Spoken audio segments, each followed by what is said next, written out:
In this assembly guide, I'm going to show you guys how to get the best out of your clone troopers.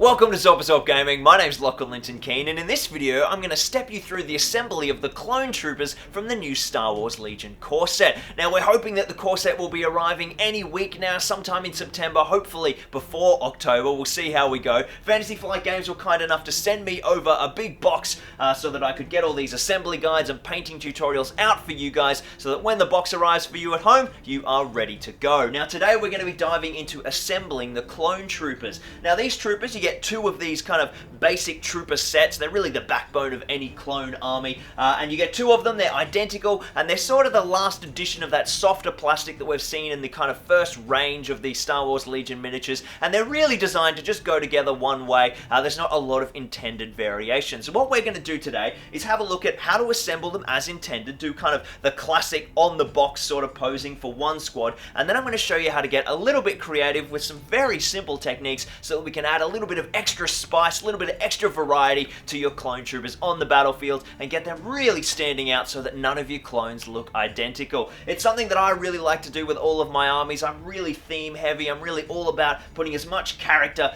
into the models as possible, but I also don't like stuff to take forever, so it's going to be some nice, quick and easy techniques that get them looking absolutely awesome. So without further ado, let's jump on over to the hobby desk. We're going to get gluing, we're going to get cutting, and we're going to get these models ready for the tabletop. So I've already assembled the first squad of Phase 1 troopers from the core set, just using the kind of standard vanilla poses. We've got our leader here with his binoculars looking back over his shoulder, the Z6 wielding clone trooper, big stand and deliver pose, as well as the DC-15 looking down the scopes. Then there's a couple of more dynamic poses, our running clone trooper with the DC-15A, and then our kneeling clone trooper. And then the last couple of poses are kind of the more sort of standing and delivering, and then a little bit more of an aiming with some slight variations on the leg and arm positioning. Now, unlike the droids in the Clone Wars range, all of the clone troopers are made using the existing sort of softer plastic techniques, so they all just come in little Ziploc bags, kind of broken down, each model with all of his parts in a separate bag. So each clone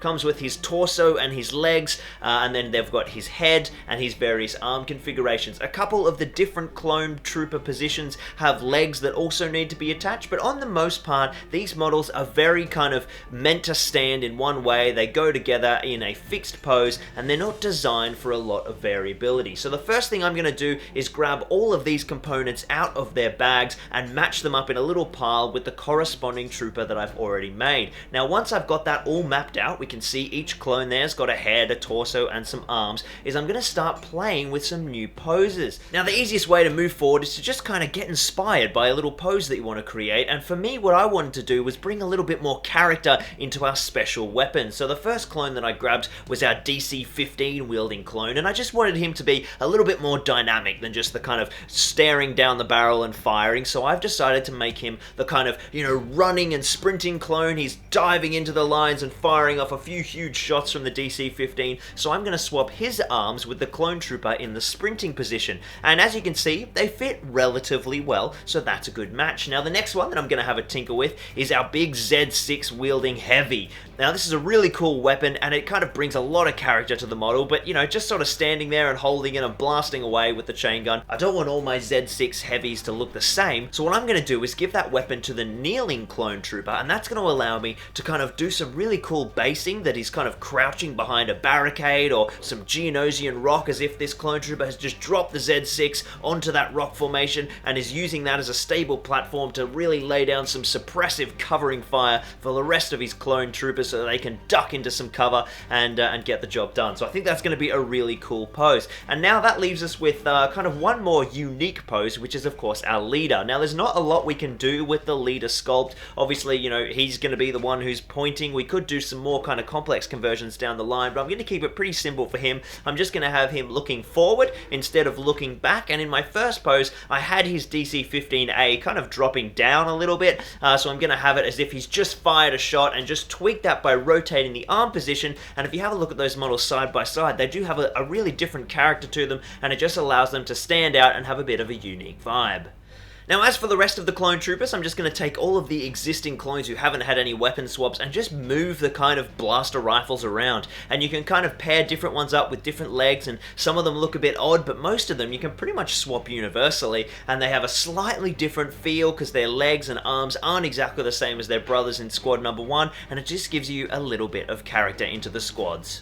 So now that we've paired up all of our pieces, we're ready to get assembling. Now because these are plastic models, we're going to be using primarily plastic glue or plastic cement. Now it's really important that you use plastic glue for these plastic models, because the way that it works, it's effectively like a bit of a welder really, is it melts the plastic together and forms basically one solid plastic piece, which gives you a really strong bond that's quite ductile, resistant to impacts and dropping, and it gives the models really good durability. So starting off with our leader, our legs and torso are just one piece, so we've just got our arms and our helmet to do. So what we're going to do is grab the arm component, and it's always good to put your drop of glue onto the protruding element of the biscuit joint rather than putting it in the hole, because when you put glue in the hole or the recessed element, that always makes you pour too much glue in, and then it kind of smushes out and goes everywhere. So put a little bit of glue on the arm and slot it in nice and firmly. Now what you're looking for is a really flush join between all of the arm components to really minimize any gaps between the arm and the torso. As you can see, I'm keeping his right hand with his blaster just elevated a little, just to give him a little bit of point of difference as we talked about before, and really make sure that it looks like he's just fired a shot as he screams out to his troopers to lay down some fire at a target.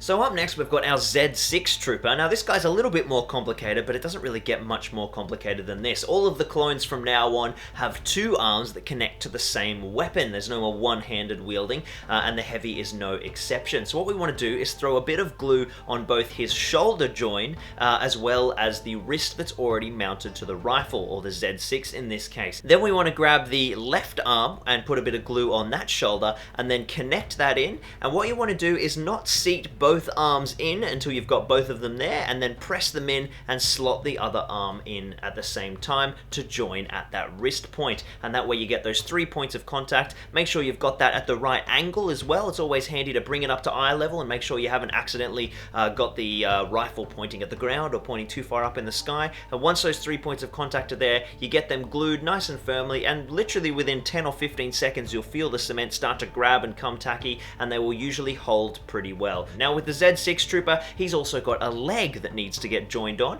which is just a little bit of a knee join that you need to glue onto that protruded bit and slide that up into his joiner. Then drop a bit of glue onto the neck and slide the clone helmet down on top, and you can orient that helmet anywhere you like to really bring a bit of different character to the model. So I'm just going to dive in and smash through the rest of the squad. There's not too much to worry about here. These clones really do come together really quickly. It's honestly more of a decision about how you're going to assemble them than assembling themselves. Once you've got all that glue down, just make sure you're really kind of pressing those joins in as well as you can, particularly as we start to swap arms around onto models that weren't intended for them. Sometimes the joins aren't quite as forgiving, so you want to really make sure that you've got a nice firm press in there and you get it as flush as possible. Now sometimes you'll notice that the joints just don't want to stick. Maybe the wrist joint in particular just won't mount to the blaster. It keeps popping off, and you don't want to be standing around for 5 or 10 minutes holding that cement to really lock it in. So I just like to grab some cyanoacrylate super glue and tack that wrist joint together, maybe a little bit on the shoulder as well, just to give it a really nice firm instant grip, and you'll feel that lock up within 10 to 15 seconds. So now that we've got our clone troopers all glued together, it's time to mount them on our bases. Now you could just grab some glue, either super glue or plastic cement, and glue them straight down onto the bases, but there's something about this softer plastic that whenever you drop these models, if they're just glued, they always pop off their bases and you're forever gluing them back together. So what I like to do is use a technique called pinning to just grab a little bit of brass rod to add some physical bonding as well to that chemical bonding of the super glue, and make sure you get a really long-lasting bond that means your clones are never going to come off their bases. So what I'm going to grab is a thing called a pin vise, which is basically a small modeling drill, and drill a very small hole just slightly larger than 1 millimeter wide in the base of 1 foot of the clone trooper, and then drill a corresponding hole on the base and insert a small piece of 1 millimeter diameter brass rod, which is going to create some physical bonding. Now it's really important when we're using brass rod to pin that we use cyanoacrylate super glue, because if you just use plastic glue here, the plastic glue isn't going to bond to that that metal pinning agent, so we really want to use super glue here to lock this all up in place. I like to use a gel-based super glue because it's a little bit more viscous and it's got a little bit more substance, so you can kind of get it in the places that you want, and it forms a nicer bond rather than the really runny super glue.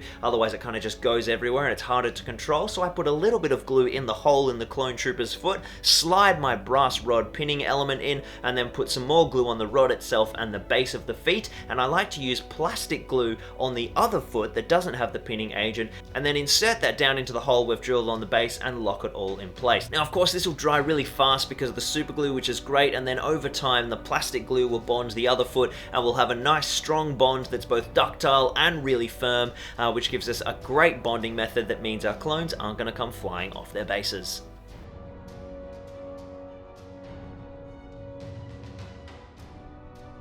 Now you can see there our clones are looking fantastic on their bases, and there is one little step left. Now you could consider this an optional step. I personally don't. I think it's absolutely essential, but if you wanted to, you could just prime these models and play as they are. But if you have a look at a lot of the clones, particularly the ones whose arms aren't meant to go with their bodies, there's often going to be some kind of misset gaps between the arms and the torsos. So what we're going to do is grab some green stuff or some filler and come in and kind of sculpt a little bit more of those shoulder joints, just so that we've got a really smooth transition. I like to do this anyway with all of my clones because I hate the fact that there's a line between the arms and the torso pieces, because technically, even though there's an armor plate there, you can actually see a little bit of the cloth first, so there shouldn't be a line there. So what I do is I grab myself equal parts of my yellow and blue putty and mix it together, just traditional green stuff style, until it goes a lovely green, and then we grab a small part on the tip of my scalpel and push it into those gaps. Now once I've got the little bit of green stuff down on the shoulder joint, I'll dip my scalpel blade in a little bit of water, because that allows me to kind of move it around without the green stuff sticking to my blade, and we just kind of gently coerce it into all of the nooks and crannies between those two joints. It's really important that we keep it nice and smooth, and we try and make sure that there's a gentle transition between each piece of plastic and the putty, and get it all the way around the joint, which can be quite tricky sometimes on the inside of the crook of the arm, and that way you'll get a really smooth join between the components. And when it's all painted up, you'll never know that there's putty in there, and it will look really fantastic. It is a little bit of a time-consuming process. You kind of just need to sit down, line them all up, and gently work your way through. But I mean, I kind of mixed that one piece of green stuff up, and it got me through all of the models. And the green stuff starts going hard in about half an hour, so it probably didn't take me that long overall. It's just a little bit tedious. So the final step before we dive into painting and priming our clone troopers is to remove any mold lines. Now mold lines are thin seams of plastic that are created during the molding process from the two-part molds joining together, and they run down the length of the model in various places. They're really noticeable on large flat areas like armor panels on the legs and arms, so we want to try and remove those, otherwise they're going to be a kind of really obvious seam of plastic that will catch detail of paint, especially when we're using washers and glazes, which is exactly what you want to be doing when you're painting clone troopers. So I just like to grab my scalpel and use either the sharp edge or even the flat normal edge of the scalpel blade and just rake it gently along that plastic, slowly wearing it down. Sometimes you'll need the sharper bit to kind of thin and pare down a more stubborn piece of plastic, but often just by kind of rubbing back and forth with the flat backside of the scalpel, you can remove that soft plastic. The seams will often run all the way down the arms and legs, from the hip right down to the foot, and from the shoulder all the way down to the arm. So make sure you trace that line all the way down the model and work slowly and carefully to make sure you get rid of all of the plastic, particularly where you've got recessed detail that is now filled in by what has become the plastic seam. You may need to grab the tip of the scalpel blade